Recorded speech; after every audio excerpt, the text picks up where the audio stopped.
Ќе се одземаат автомобили поради безобзирно управување, но не со првиот прекршок. Универзитетската професорка Гордана Лажетиќ, која е дел од работната група која работи на измени на повеќе закони, меѓу кои и оние со кои треба да се имплементира системот Safe City, објаснува дека возилото треба да им биде одземено на оние кои сториле повеќе прекршоци, посебно во случаи кога возилото во сообраќајот се претвора во опасно орудие. Треба во јавноста да се разбие таа една заблуда дека веднаш на првиот прекршок ќе ви го земат моторното возило. Меѓутоа, за повторници, за оние кои што безобзирно управуваат возило со брзина над 120, да речеме, од дозволената, веќе е нешто што е возилото се претвора во опасно орудие.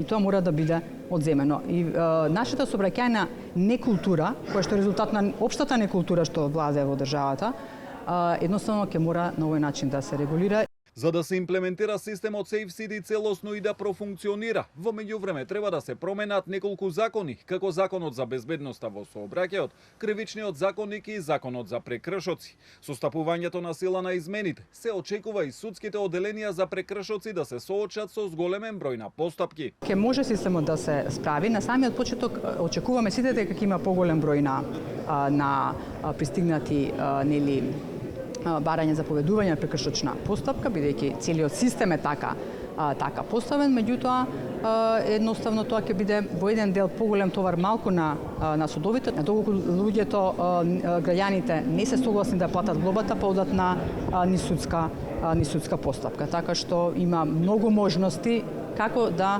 едноставно сето тој не стигне секогаш до суд. Според најавите, Safe City со тест период започнува во декември, а од 1 јануари 2026 и официјално да ги лови прекршоците.